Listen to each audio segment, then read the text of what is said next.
Good day to you. I'm Carl Falk. This is the Falkin Around podcast. Still in our home confines, not the confines of our nice studio that hopefully soon we'll get back to. We are now in New York State, in Western New York anyway. We are in phase 2. It means eventually I can get a haircut, which I badly need. We can do a lot of things that we used to deem as normal. It's getting there. Unfortunately, the pandemic and the quarantine has taken very much a back seat over the last half of a week, I guess, in this country, let alone in Rochester, with the murder of George Floyd by Minneapolis police officer Derek Chauvin. The country's reaction to the video has been predictable. If you think about what we've seen as a country, these are all too common, these videos of unarmed men killed by police. And I've always been pro-police, and I'm still pro-police. But being pro-police doesn't mean you excuse a murder by a police officer. And that's quite simply what this was. 3 other officers stood and watched while Derek Chauvin kept his knee on George Floyd's neck for 8 minutes and 46 seconds. The last couple minutes of which Floyd was unresponsive. Not once did anyone say, hey, dude, something's wrong here. Nobody decided to help him out. I don't know how a mind works that you are essentially taking the life of another human being and just seems like no big deal. I don't know how anyone can get to that. That's not me. It's not how I'm wired. I would never be a very good person I feel guilty if I run over a squirrel with my car. I'm just not wired that way. And I'm not a hunter. But to watch that and not be bothered, not be disturbed, I just don't understand. And since then, the riots and protests that have gone on, and you almost can't say one without the other. Here in Rochester on Saturday, I felt that 3 things happened. One, we had a very peaceful and poignant protest for the Black Lives Matter rally. After that, agitators that our local leaders claim were outsiders, not from this community.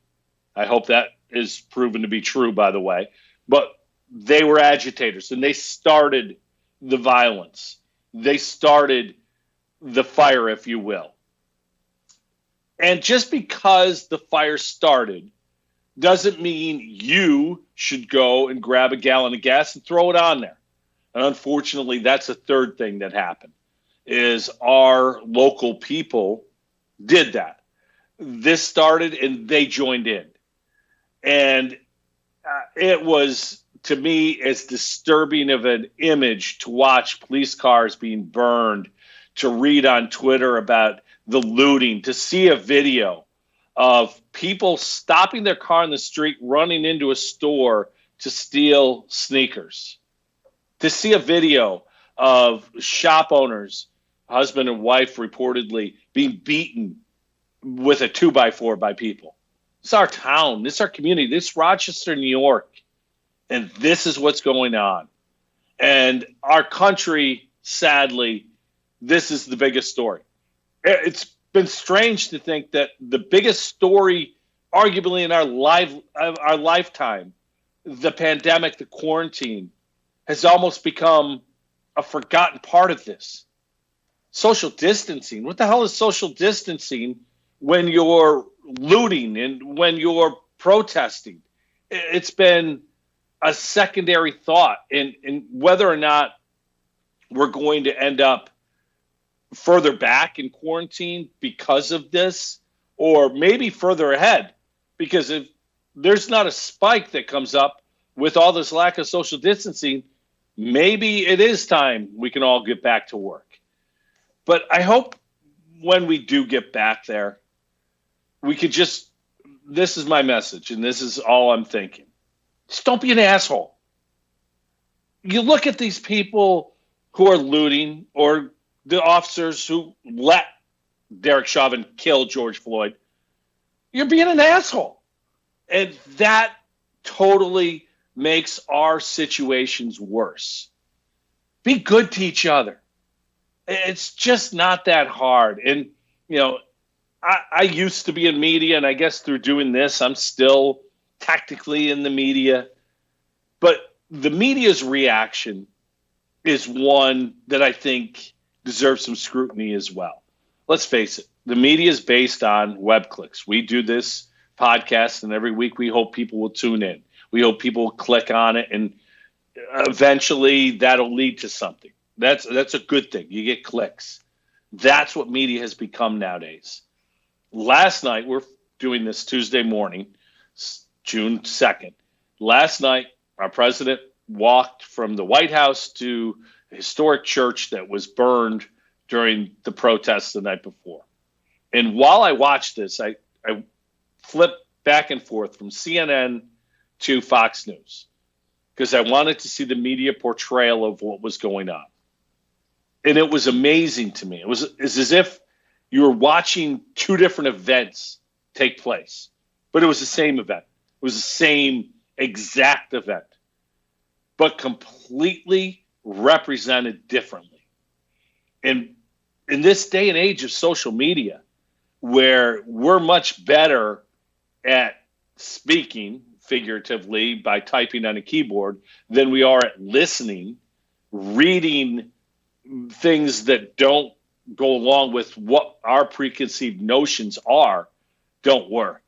And we're very quick to point out our thoughts, very slow to react to something that may be possible. You can believe many things. Some things are indefensible. And I think when you try to defend something indefensible, there have been people who tried to defend Derek Chauvin's murder of George Floyd. How do you defend that? It's indefensible. It was a horrible act by a horrible human being.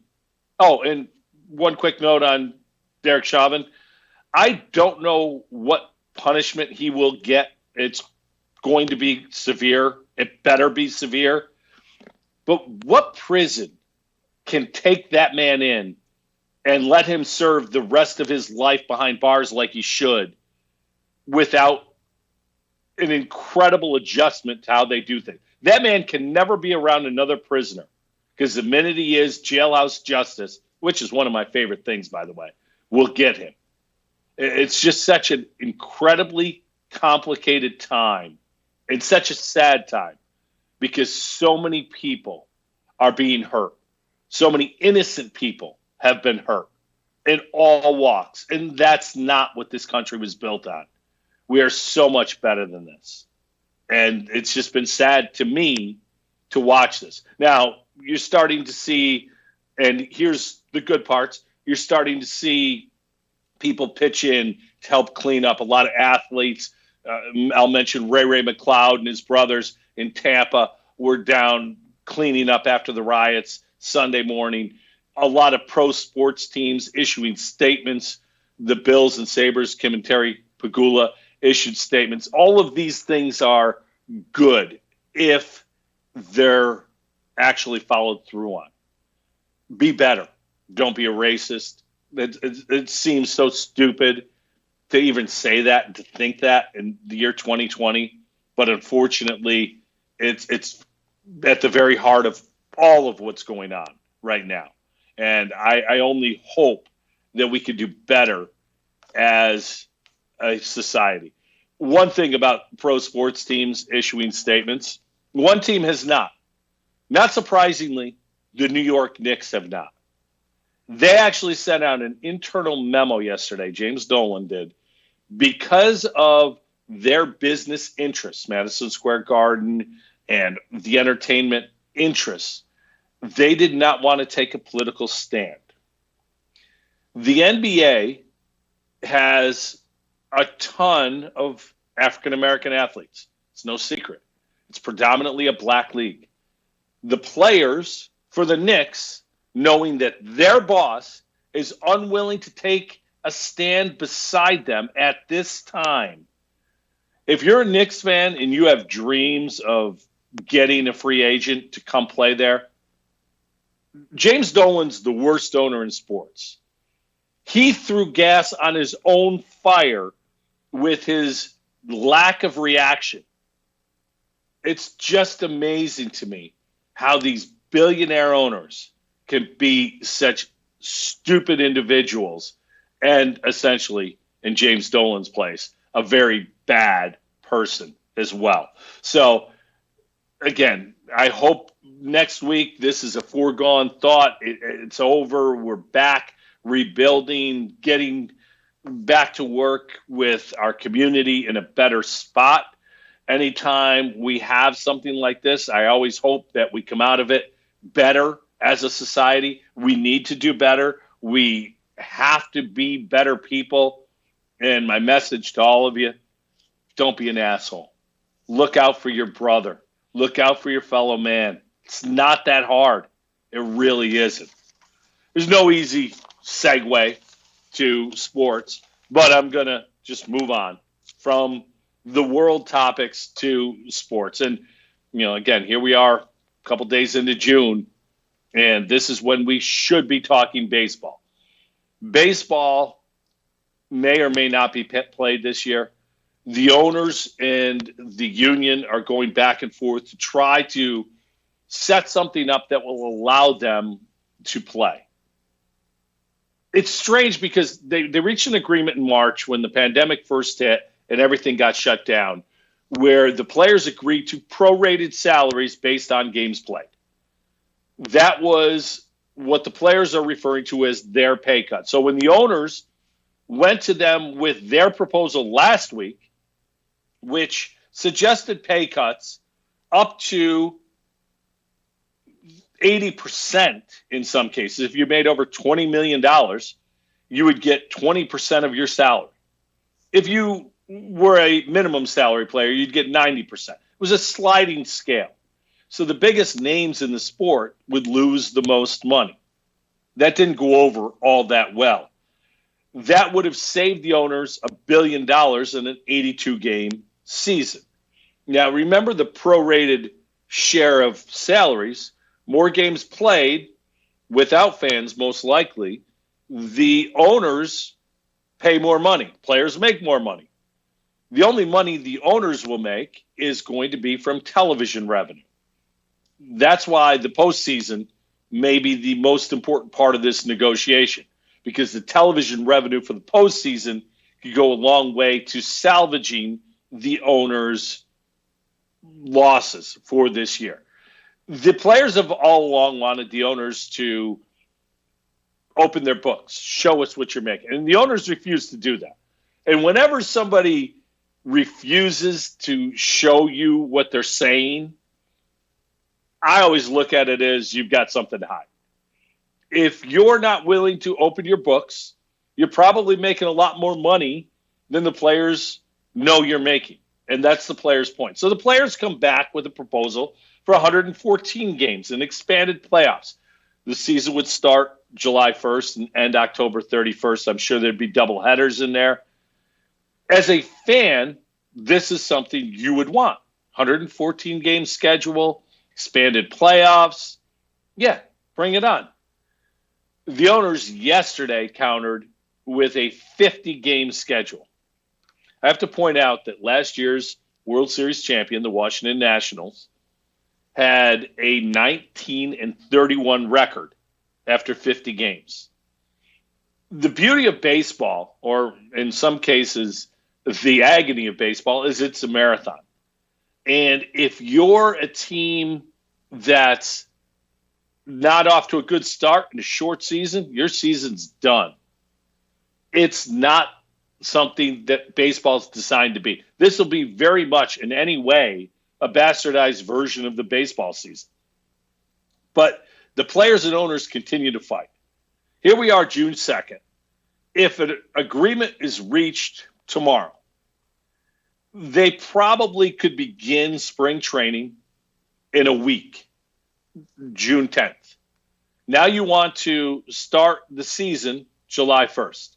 That's a 3-week spring training, or preseason, if you will. How are players going to be in shape for that. Now, I know the players have been working out and all of these things, but if you think of the way pitchers are handled in preseason, first start, they'll go an inning, maybe two. Next start, they go three. Then they'll go 4 or 5 and build up to maybe 6 or 7 by the 4th or 5th week of spring training. It's about building up. You go through that dead arm period, you get over that, and you continue to throw. All of these things need to happen. The injury risk for this season is going to be immense. Baseball, its players and owners continue to mishandle this situation, and it is incredibly unfortunate for the fans. I'm still amazed that people always side with the owners. Yeah, these selfish players, they're all about the money. What do you think the owners are doing? A 50-game schedule? It's all about the money for the owners as well. The longer this goes on, and I'm giving it about a 2-week time period. If in 2 weeks, by June 15th, there isn't an agreement in place, there will not be baseball this year. And that's sad because we as a country need a distraction, obviously. Baseball could certainly provide that. But their unwillingness to work together has been remarkable, and it's going to be incredibly costly. And I think fans, just like after the strike-short 94 season, will go away and will stay away. You get used to not having something, you don't really appreciate it when it comes back. You might glance at it, but you're not going to watch it the way it is. Along the lines of owners versus players, and everyone always sides with the owners in these battles, many teams have gone through and released minor league players. Minor leagues, by the way, are never going to look the same as they did before. Before all of this pandemic, there was a plan to eliminate some 40 minor league teams. Well, that's going to happen. There will be no minor league season this year, and it's going to go away in a lot of little towns that their big thing was their minor league baseball team permanently. And to me, that's another death knell in the sport of baseball. All these little towns where, when I was a kid growing up in Herkimer, New York, the Little Falls Mets, I was a Mets fan and still am, Little Falls Mets played the next town over. Guys like Wally Backman played there. Doc Gooden threw a few games there. To be able to go to those games in essentially a high school baseball field and watch players that at one point would become major league players was something I'll never forget. It helps grow the game. We can't all afford to go to games in New York City or Boston, but to pay $3 to go to Batavia and watch a Muck Dogs game, yeah, we can all swing that, and that's growing the game. But minor leaguers are going to be released and have been. The Yankees yesterday released 45. The Mets released 35 last week. Not Tim Tebow, though. No, Tim Tebow did not get released. He's still in the Mets farm system because he's a moneymaker. This is all about money. We might release somebody who could eventually get to the show, but Tim Tebow, he'll bring in cash. So let's remember that. The Nationals did something that was unbelievable. Their owner's worth $5 billion. Their minor league players get $400 a week. The Nationals decided they were going to cut their salaries of their minor league players. Instead of paying them $400 a week, they're going to pay them $300. The National players were kicking in money to make up the $100 per player that the organization wasn't going to pay them.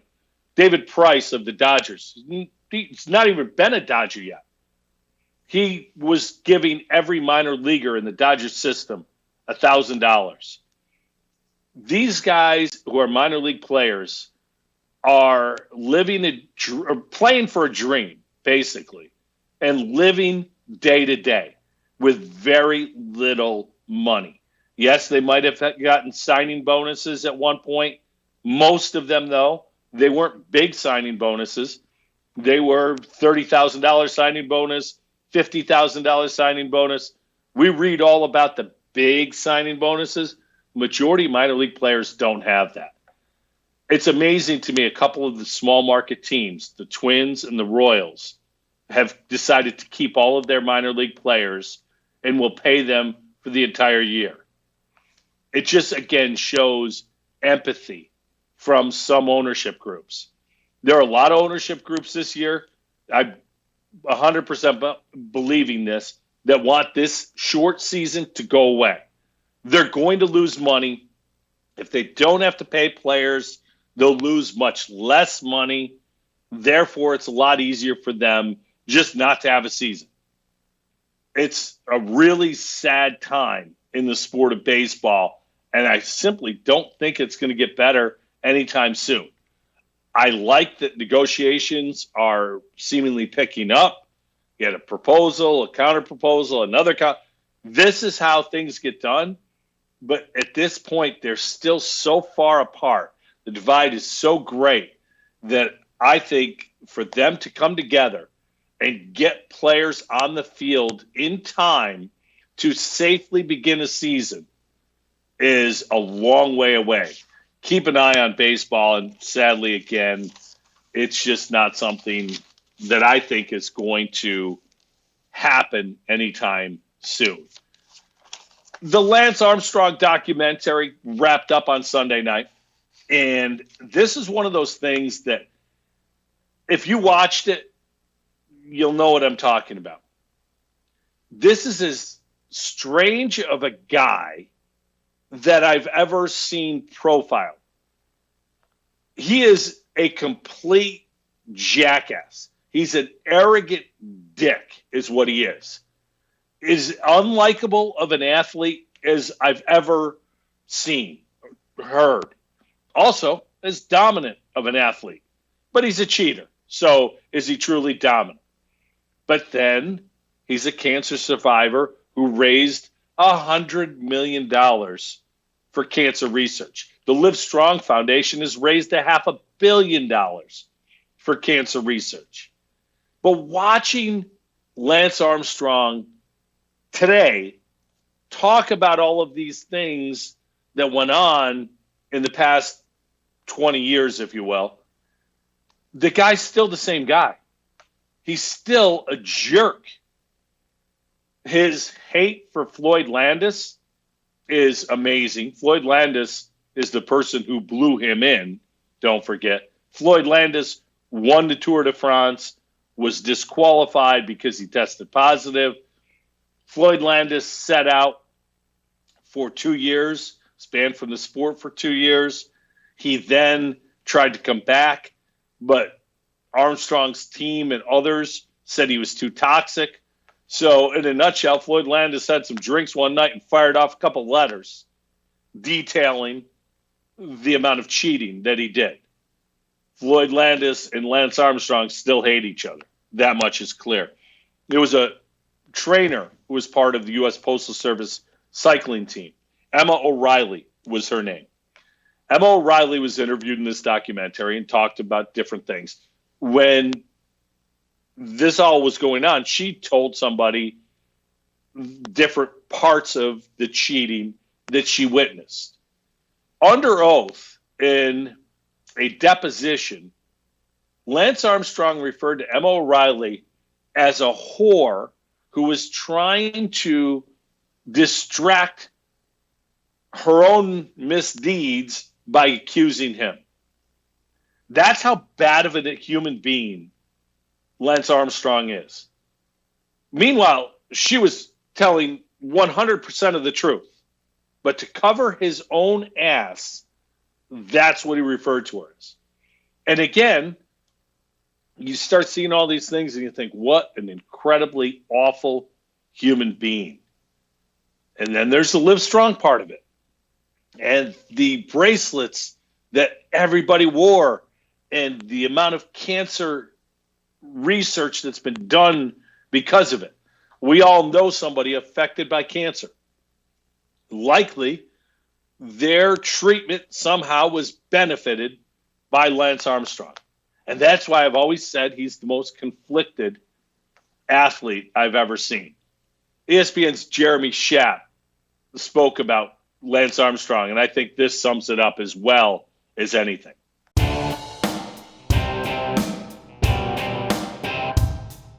Here's the thing about Lance Armstrong. He was a cheater and he was a liar, but he was also the greatest cyclist in the world and the steeliest of competitors.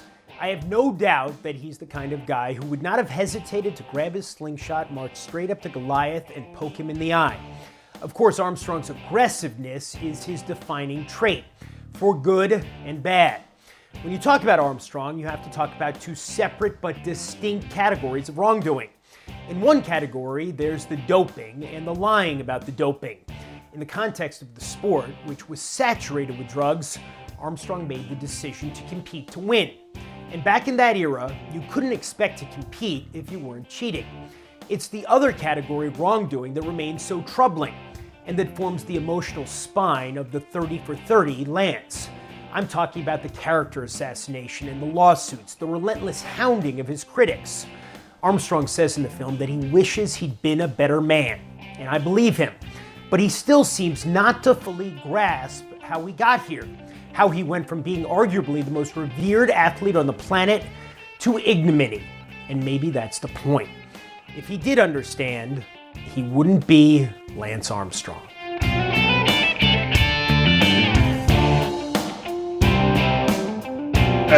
That just sums it up to me of what Lance Armstrong is and was and will never be, essentially. He'll never be a better man. He just doesn't have that capability in his body to be so. It was one part of the documentary that I thought was as telling as anything. His son is a college football player at Rice University. He spoke to the team as many colleges do. They bring in celebrity athletes to inspire the team. He didn't know his son's number. Your son plays Division I football. You don't know what number he is? How is that possible? It was incredible. And to me, it summed up how he just doesn't see outside of his circle. It's all about Lance. It's always been all about Lance. And it will always be all about Lance. One other thing that I found incredibly interesting. So Lance Armstrong settled all of these lawsuits. I think the federal lawsuit or the lawsuit with the U.S. Postal Service was a $100 million lawsuit. I think he settled it for $5 to $7 million. So he lost his endorsements. He settled lawsuits. All of these things. A man who had significant wealth now loses a good portion of that. And how do you adjust to that? Well, don't worry. When Lance Armstrong had money, he worked with an investment firm. That investment firm took $100,000 of Lance Armstrong's money and invested it in Uber. At the time, Uber was worth $3.7 million. In 2018, Uber was valued at $120 billion. Billion with a B. Lance's $100,000 is worth $20 to $30 million. So Lance got the best Uber ride of all time. He has gotten himself to a point where Uber not only took him back, it made him whole again. So don't worry about Lance. He's still an asshole and he's still a rich one. And hopefully this year when his son takes the field at Rice, his father will know what number he is. Because, I mean, we all get confused. There's 100 guys on the team. And how are you supposed to remember what your son's number is? Ridiculous. The Sabres last week announced that general manager Jason Botterill will return for a fourth season. Sabres, of course, missed the playoffs this year in a shortened season. The 24 teams out of the 30 in the NHL will likely play in the playoffs. The Sabres, well, again, not so much, not for the 9th straight year. Every year that the Pegulas have owned the Sabres, they have missed the playoffs. I understand the fans wanting Jason Botterill to be replaced. The reality is, with the uncertainty of where we are in sports, there was no way, in my opinion, that Jason Botterill was going to be fired. The team has gotten better. They were a game under 500 this year. They were going to finish with more points this year than last. 13 games left this year, and they were 8 points behind last year's point total. They were improving, if you will. Unfortunately, the salary cap is not, and that's on Jason Botterill. Dylan Cousins, last year's first-round draft pick, looks to be a star in the making. If that happens, that gives another piece to the puzzle. Botterill's got work to do this off-season. He's got to figure out what to do with Sam Reinhart. How much do you pay Sam Reinhart? Very good player. Is he elite, and is he worth the salary that it may cost to keep him? He's a restricted free agent. So while I understand the decision to keep Botterill, I don't know that he's the guy long-term to get the Sabres over the hump. I don't know that he's done a good enough job to deserve a 4th year. The reality is, with the uncertainty of our time and the financial commitments and the financial problems, if you will, and I don't know how big I don't know if they're really problems. The change in financial status of their owners, we'll go that way. The Pegulas, all of their business is drying up, essentially. Then you don't pay somebody to go away again. Not at this time. And that's why the real reason I thought Botterill would stay. And he is. Kim Pegula, the president of PSE and the president of the Sabres, spoke about keeping the team intact, essentially, with Jason Botterill, and made the statement, and I love when people go this route. She said, quote, "Owners sometimes have a little more knowledge than the fans," end quote. First off, if you're an owner, I hope you have a hell of a lot more knowledge than the fans. But if you're an owner who's pointing out your reason for doing something is because you know more than the fans, your ownership group is just throwing gas on the fire of a distraught fan base again. Kim Pegula's an incredibly bright woman. I don't know that she has the right personality to be the head of a sports organization. She doesn't like to be challenged. She doesn't like to be proven wrong. And she certainly wants to be proven right all the time.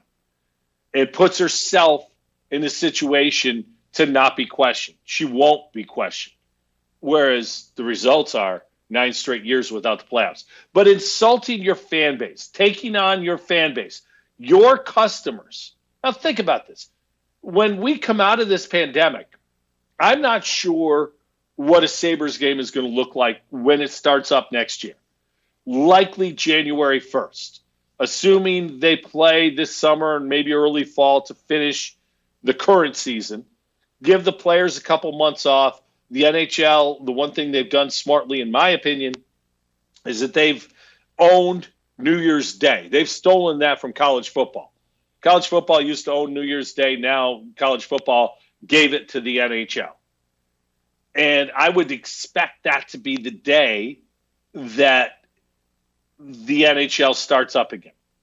Now, if there are fans there, the Sabres, who used to have a waiting list, when the Sabres were sold by Tom Golisano's group to the Pegula group, there was a waiting list of season tickets. Ted Black, in his infinite wisdom early on in that regime, decided it was a great idea to increase the number of season tickets sold. Ted Black, of course, was a crony of Terry Pegula's, put in charge of the Sabres early on in their regime. By increasing the waiting list at the time, the regular game tickets, the single game tickets, were sold at tiered pricing. So it actually cost the organization money because at the time they were selling out. Well, there is no waiting list now for season tickets. There aren't any sellouts traditionally. Well, occasionally. When the Maple Leafs play, a lot of people come down from Canada because it's much cheaper. So you might get a sellout then. But the fans continue to back away. In a market where it's one of the strongest hockey markets in North America, the Sabres are pushing away their fans. And Kim Pegula's comment last week will be one that we talk about with her, associate that comment to her going forward.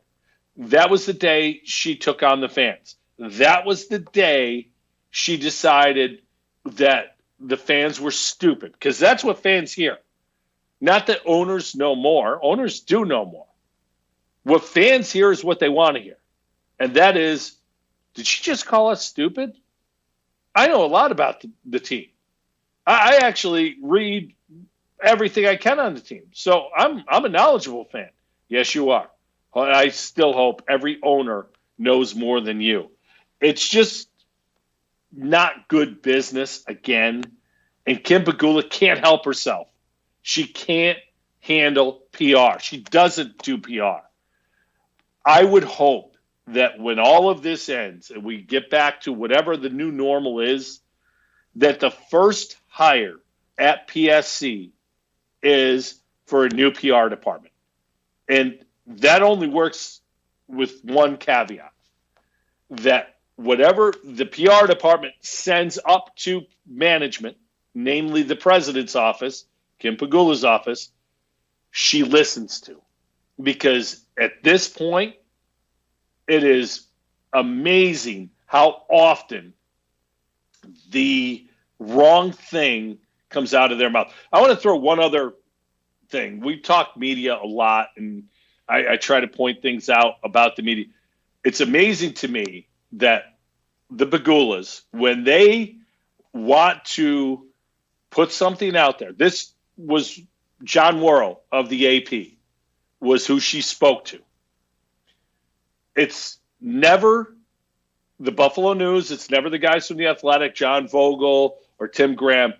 They always go to John Worrell when they want a story out there that they don't want to be questioned on. It's as if he's become their patsy. And John does a good job writing stories, but it's obvious that his lack of criticism of the organizations and the Pegulas have benefited him, because he now gets stories that they want him to have. So just throwing that out there for what it's worth. The Bills are going to be one of the better teams in the NFL this year, we think. We hope. They're working out down in Florida, and I really like to see this. Josh Allen seemingly put these workouts together. Stephon Diggs was down in Florida. Of course, all the Bills' skill position players were down there. And this offseason, this type of event, this bonding, this work, getting things done outside of team facilities, outside of structured practices, is going to go a long way to which teams are ready to play whenever week one of this year's NFL season is. Too many times, players wait for management to tell them what to do. Well, the Bills took this on themselves. Went down to Florida, working out, and a few things that have gone on with this. One, the attendance. Every skill position player from the Bills roster was down there, including Deion Dawkins. Remember, Dawkins got a couple touchdowns as a left tackle. So he was down there as well. I think that shows Sean McDermott's always preaching culture and process. This is the culture. When they're all working together, it shows this team is truly that, a team. The other part of this that I thought was impressive was learning that backup quarterback and newly signed backup quarterback Davis Webb was the guy was running these practices. And players were talking about Davis Webb, his ability to handle the practices, his ability to run plays, and his ability to get on guys and make sure they're doing the right things was impressive. I don't know what the Bills quarterback room will ultimately look like, but hearing this and understanding this, that Davis Webb is one of those guys who's at another level mentally, I would expect him to find a spot on the roster. I would expect him to be a guy that Sean McDermott would want to have around. Matt Barkley was down there too, and Matt Barkley's been nothing but a great character guy and part of this team for the last couple of years. Jake Fromm, the rookie quarterback from Georgia, down there as well. Those four quarterbacks, only three of them at the most are going to be on the roster. But hearing Davis Webb handling himself and the team in this way leads me to think that if Sean McDermott has an opportunity to keep him, I think he will be on this roster going forward. Peyton Manning spoke to the Bills quarterback group via Skype. I thought that was pretty cool. One of the things Manning said about it was that Josh Allen was very eager to do so and very eager to listen. Look, Josh Allen, there's a lot of questions about him going forward. I don't think anyone will question his heart, leadership, desire.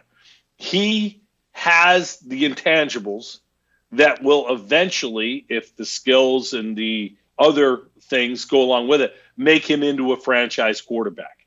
He's certainly somebody that his teammates want to play for. It's great to see a young kid like Allen. This is third year, and this is a big step this year. Rookie year, you're trying to figure things out. Year two, you're just happy making improvements. Year three, this is the year. And for Allen to be acting this way in the offseason shows the maturity and shows the things that the Bills organization will really like going forward if, again, the on-the-field stuff escalates with him, because it certainly needs to. You know, there was a thing that came out this week that I looked at and I got very interested. The Bills, by most accounts, are the favorite to win the AFC East. They should be a playoff team. Most people are picking them between 9 and 10, 11 wins for the season. But you start looking at the Bills' talent. And yes, it's across the board very good. A group of NFL writers got together and submitted their lists and came up with the top 100 players, regardless of position. They weren't ranked 1 to 100, just the top 100 players in the NFL. 2 Bills ended up on that list. Stephon Diggs, the newly acquired wide receiver from Minnesota, and, of course, Tre'Davious White. They actually had the first 20 out, kind of like at March Madness, the first 4 out. No Bills were in that. So the question is, does the Bills' talent equal expectations? Look, this roster is good, but it's not elite. You start looking at other teams that are expected to do well, and you look at position groups and the number of elite players that some of those teams have. 7, 8, 9 elite players. And they're starting 22. The Bills have 2. And while you start to, they should have more than that. Who? Obviously, Diggs and Trey White deserve to be there. I looked. The next best player, in my opinion, on the Bills team is Hyde, Carlos Hyde. Not Carlos Hyde. Micah Hyde. Micah Hyde is the next best player, in my opinion, on the Bills team. Jerry Hughes is probably the player after that. Would you consider either of them elite? I wouldn't. They're good players. Every team in the league would like to have them. They're not an elite player. That's the one thing that I think Bills fans maybe need to back off the expectations just a little bit, because there comes a time where big-time players make big-time plays, and that's why their teams win big games. Who's the big-time player that's going to make the big-time play to allow the Bills to make the big game? Now, the obvious answer is the guy we were just talking about, Josh Allen, taking that next step.